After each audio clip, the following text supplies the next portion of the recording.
Ghost Cult Magazine welcomes in Adam from Scattered Hamlet. How are you doing, man? What's up, brother? How are you? I'm great, man. Thank you for taking some time with us. Brand new album, Stereo Overthrow, is coming soon. We are on the cusp of album release week for you. This will be out in a few more weeks after that, but congratulations on this awesome record and super stoked to chat with you, man.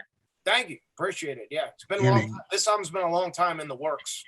So. Yeah. Not just I think the pandemic, but you guys have been like at this for a while, and this process, this cycle has been a little elongated, and obviously maybe the down year for everybody maybe affected you. Let's talk about that first.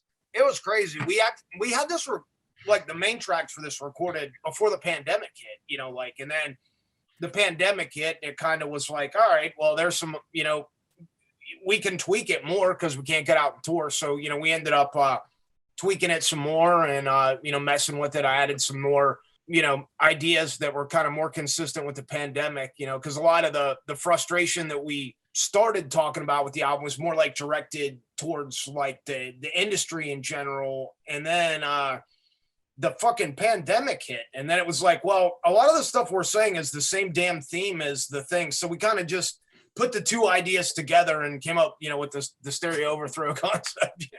Yeah, man. I think everybody's going to be like pushing their hand through the ground with the, the electricity and the radio waves coming out of a fist with a beer can. It's like the absolute perfect cover image. And hey, it is. We got the big backdrop behind Oh, dope.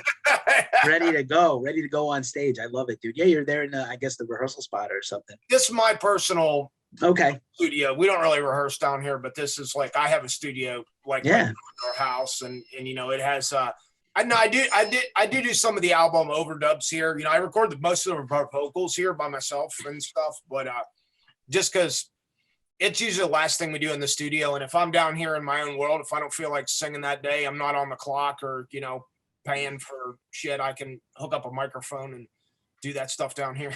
That's it, man. Everything has changed, actually, in a way. It's good that you help me with my segue, as always. I'm always appreciative. It's funny how the industry has changed. There used to be sort of you had to go to a studio to record an album. And now, in a good way, no matter what kind of band you have, you can make records, a little more DIY and yourself, which puts the power back in the artist's hands. It does. For us, the one thing we still, being an old school rock band as we are, we still record most of the stuff live. So like the bulk of everything you hear is the four people playing live together in a room. So that we have to get we have to have a studio to do that. But when it's time for like overdubs or like vocals or things like that, it's like, we don't need a giant room anymore. We can, we condense it down here and, send it off to the producer who mixes it at his place. It's crazy. This stuff didn't exist when I started, so now it's, being able to, do that in a lot of different places. So like this album was recorded in Los Angeles, mostly in Nashville, and then here in, in Appalachia, and then back in Nashville again. So it's kind of like, and then sent off to mix in Iowa, actually. So it's like a circular process, circular process. It is. I'm glad you brought that up because you guys have been at this, this band has been in existence over a decade. And, this every band says, oh, this latest record is my best or my favorite or our best collectively. We, I always joke, I make the Bull Durham reference, right? There's like a script, an unspoken script that you're supposed to say. But I do feel like this is the culmination of a lot of hard work you guys have done. I love this record. It's a lot of fun. And that's what the band is. The band is fun, man. It's a fun band. That was the point, like even, we're talking about heavier themes. We still have to do it in a way that's not, we're not Rage Against the Machine. I'm not Anna Flag. I'm not Ted Nugent.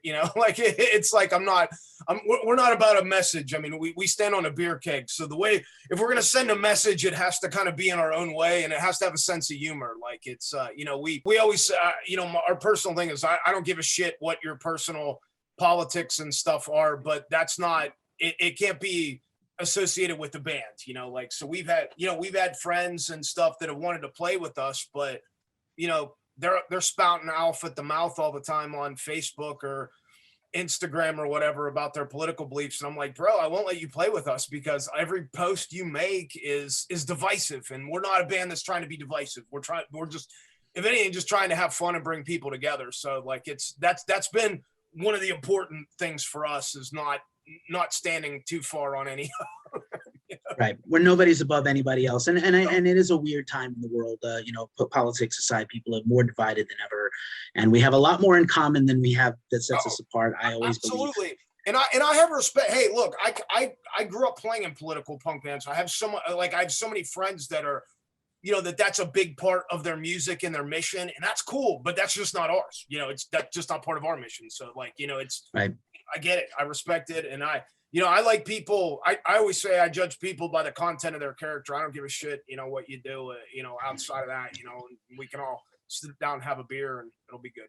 Right on. Oh, the beer, beer will equalize everything. And I would also say, like, despite my own definite leanings that I don't hide or, shy away from, you can have friends that believe differently than you and still respect them and hang out at the end of the day and go to the game and crack a beer and go to the show and headbang all the same and have that common ground, because I think we're losing ourselves because of this, like, I'm right, you're wrong shit. We're really losing our spirit as a people, like the human race, not America, not whatever you like or want to label yourself as. And I'm one of those. I am, like I said, we don't hide who we are over here, but also, like, yeah, man, we're losing people. We're losing ourselves. And that's the thing. Like, who am I? Like, I grew up in rural Appalachia. I hunt, I fish. It's like I drink bourbon. I'm not like, we're pretty classical Americana kind of people, and it's like, and that's actually how we kind of stumbled onto it, because when we started, I moved to LA, as most of the people in the band did, to advance our music careers, and we found out in a lot, we ended up in a lot of different types of bands. I was in LA rock bands, I was in underground punk bands, I was in all kinds of different things, before one of our producers was just like, spend a lot of time with me, and he's like, what makes you interesting? And I'm like, no, I don't, and he's like, and he started talking to me about things that I thought were normal, that he was like, this is not like people that I work with. He's like, so you should probably start a band based around that kind of stuff. And I was like, yeah, whatever. And then, like, then I don't know, like a couple months later, I was like, yeah, you're probably right. And so LA will also do that to you. It's not I always say it's the music. It's not the music friendship. It's the music business. So the LA will let you know. If you don't know, they will let you know what's up. And it's such a weird scene there. Like, there was still, like, I got there, and it's, I don't know, sometime in the, I don't know, let's say 2005 or something. And there were still a lot of bands trying to be like Guns N' Roses and shit. And I'm like, listen, man, those guys set the bar pretty high. You're not going to be able to do that. Like, it's like Appetite for Destruction. I was just listening on vinyl. I don't feel that there's been a better hard rock record made since that. And if you're going to set the bar there and that's what you're chasing, I'm like, yeah, don't chase that. Like, they lock that shit in, and it's great. And, I like what they're doing. And, and I can't wear those skinny clothes and stuff like all the LA rockers do. So that's just not going to work, I never could. I could never put even my best, thinnest body, longest hair. I can never pull off the skinny jeans. And honestly, I can't even do the bell bottoms. Like, actually, I see people do it and they look badass, man. I'll be like, this guy looks awesome, and then I'll be like, I put it on. I'm like, yeah, that's not. it's not working. It's not working, man. I got the trucker hats and the vest. That's all I can rock. Mm-hmm. And the same 500 black shirts I've had with occasional new ones.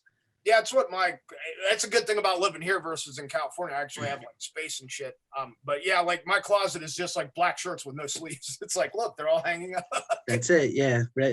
Weather appropriate also. Yeah, So yeah, man, Stereo Overthrow is a lot of fun. And like you said, it's not overtly, it's not about the messaging. It's just about groove, and, it's about feel. I love these songs. It's so, catchy and pretty short and to the point, actually, which I also like. Let's talk about some songwriting for a second. And like you said, some of these things were written, well, most of it was written musically before the pandemic. So it's like, definitely you guys have a vibe. And it's like, let's get to the point, get out.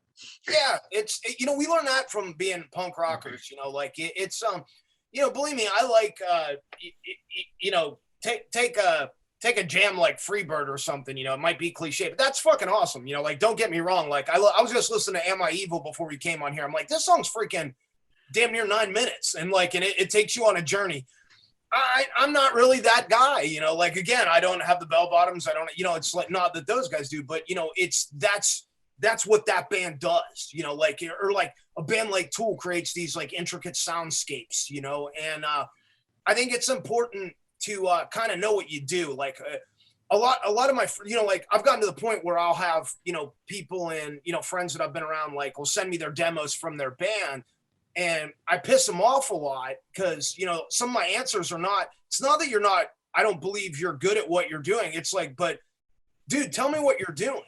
And if they can't tell me what they're doing and who they're trying to get, I'm like, you need to go back to the drawing board and figure out what you do before you put all this stuff out there, you know, because you're all over the place right now. It's like, are you this? Are you that? Or, you know, it's, and you can't be everything. You just can't, you know, I mean, like it's, or you're not going to be very good at any one thing. That's what I believe. That's master of none. And a lot of people are trying to.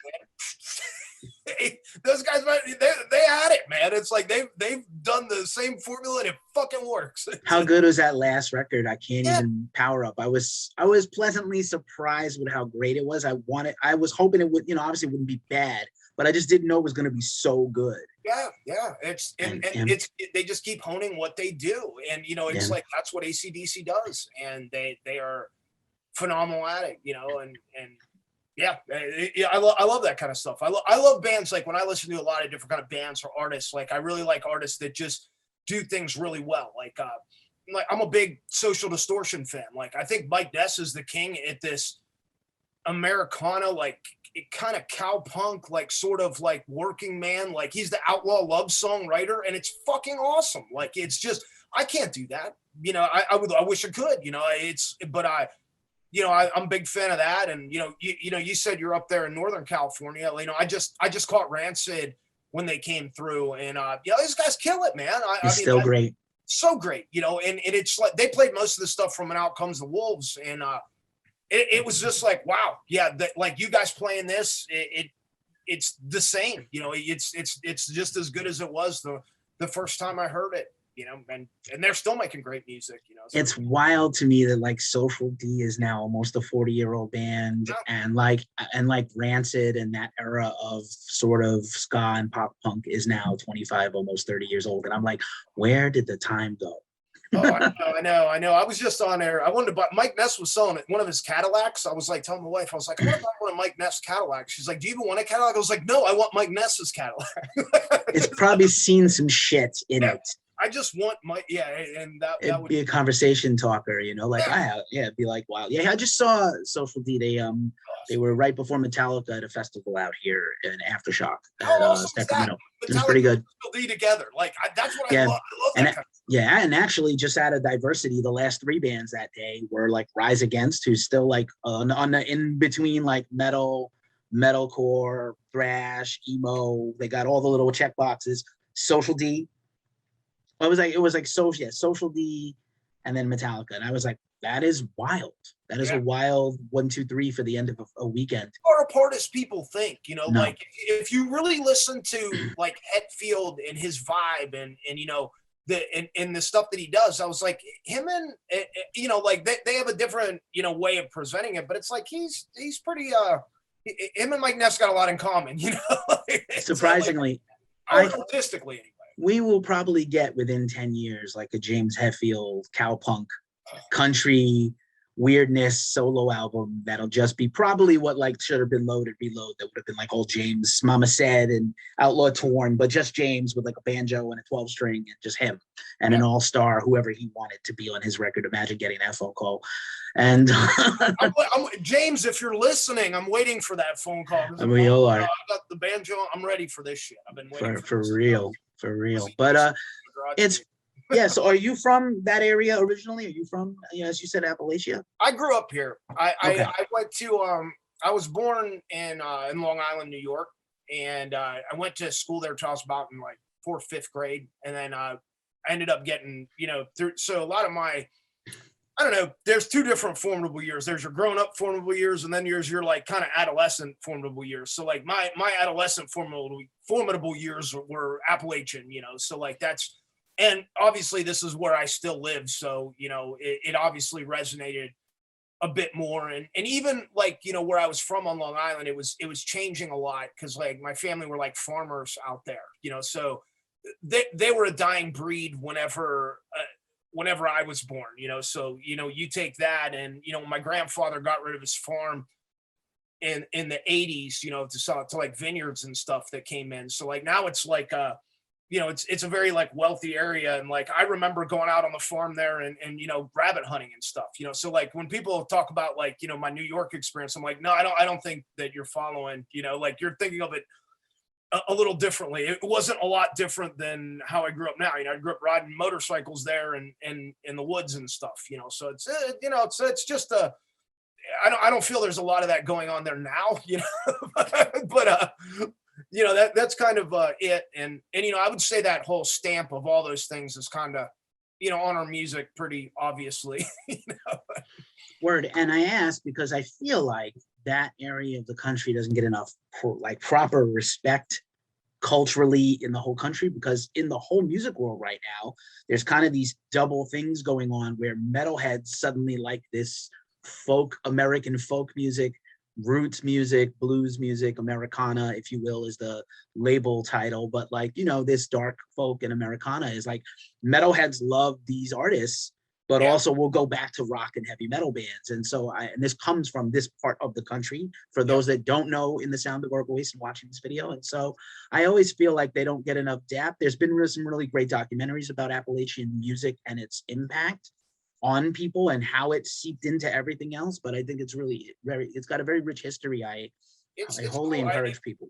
No, it's cool that you picked up on that, because I've noticed it also in the punk world. Like, you know, I like said, I grew up, you know, my first experience was playing in punk bands, you know, and when I was playing in punk bands, I did not fit in with the blueprint of what a punk was supposed to be at that time. So a lot of my friends that went on to like successful punk band stuff, like I was like a redheaded stepchild, like back in those days. Like I was like a weird guy that chewed tobacco and shot guns, but like still was playing like with us at like, you know, CBGB and like punk, you know, enclaves like ABC No Real all over the East Coast, you know. And now I'm seeing them and they're out playing like with an acoustic guitar and like a harmonica, and they're listening to like Merle Haggard and Willie Nelson, and they're hitting me up now asking me questions. I'm like, oh, now you guys are hitting me up and it's all cool all of a sudden. I was like, I've been telling you this shit for years, but it's really cool to hear them doing it. And you know, they have their own authentic spin on it. And you know, I think the same thing had been you know, happening in the metal world. Like I didn't actually ever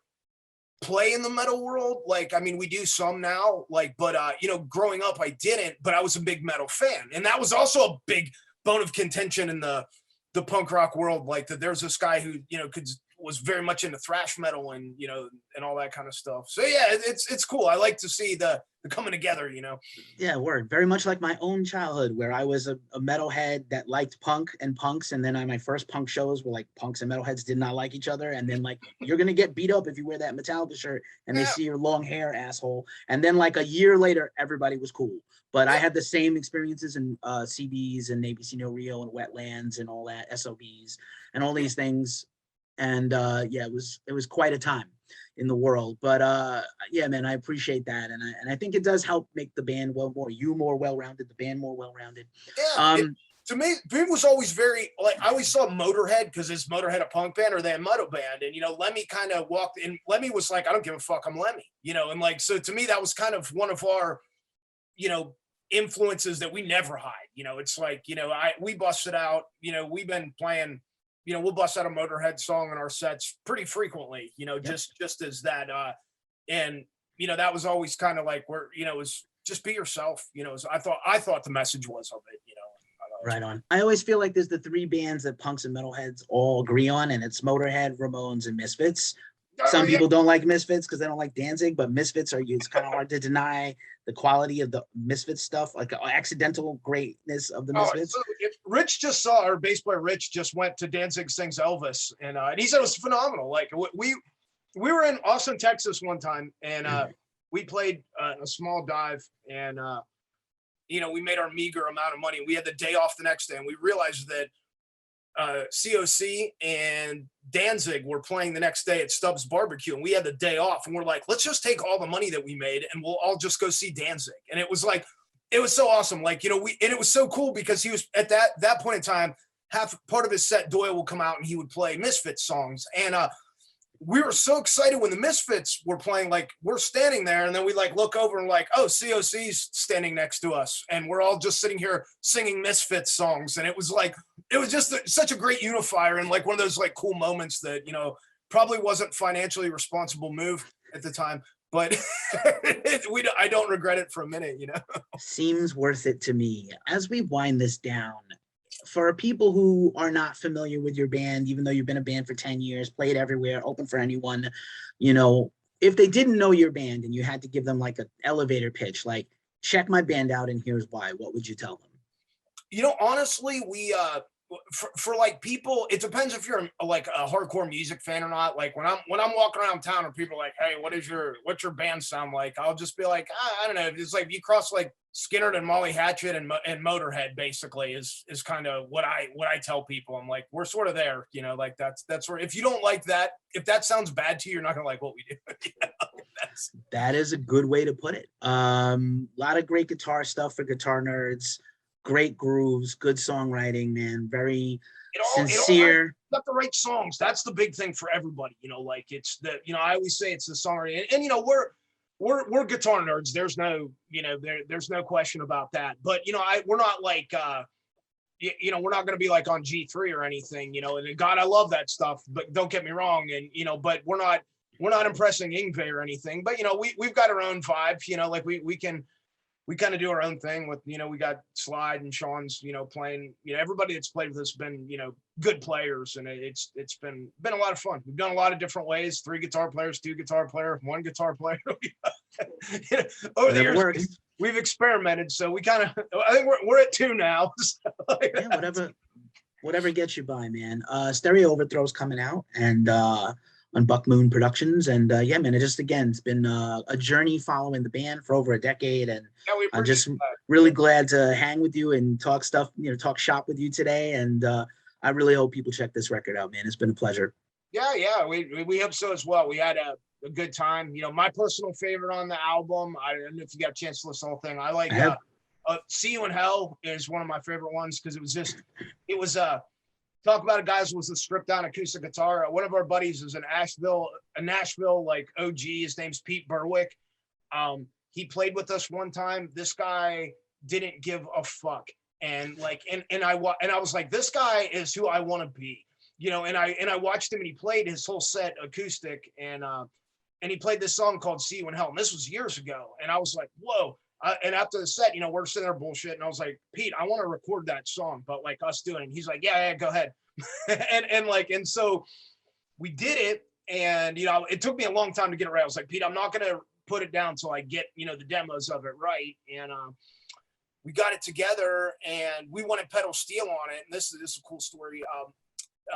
I'm a big Springsteen fan, Tom Petty fan and stuff like that. And our producer at the time, it was like, okay, we need pedal steel on it. So that means one of us has to learn how to play pedal steel, which is a lot harder than it looks. So that was going to be a clusterfuck. We were in Nashville, so we're like, okay, there's a lot of people here who can do it. But our producer's like, don't you like, he's an Irish guy, who's Jay. He's like, don't you like Springsteen? I'm like, yeah. He goes, why don't I just call Marty up? And I'm like, who's Marty? And he's like, Marty did all the pedal steel on The Ghost of Tom Joad and Tom Petty's Full Moon Fever. And he goes, yeah, he's in LA though. And I'm like, well, will that guy play on this? And he goes, yeah, we'll just get him to do it. And I forgot about it. And he actually got Marty to play on it. So the pedal steel, we have a legend, you know, on the album, and it was a song that was one of our friends and we got to record it. So it was just like a cool culmination of things. So that was why I put it last. And I thought, you know, it was a great kind of statement song for us, you know. Great way to go out. And this is a great way to go out. Adam Joad, thank you so much for hanging out with Ghost Club, man. I really appreciate hanging out with you. We appreciate it. Y'all been following Hamlet on Twitter for a while and stuff, you know. Yeah, so, man. You know, try to represent. Word, represent. See you soon. Thanks. Thank you.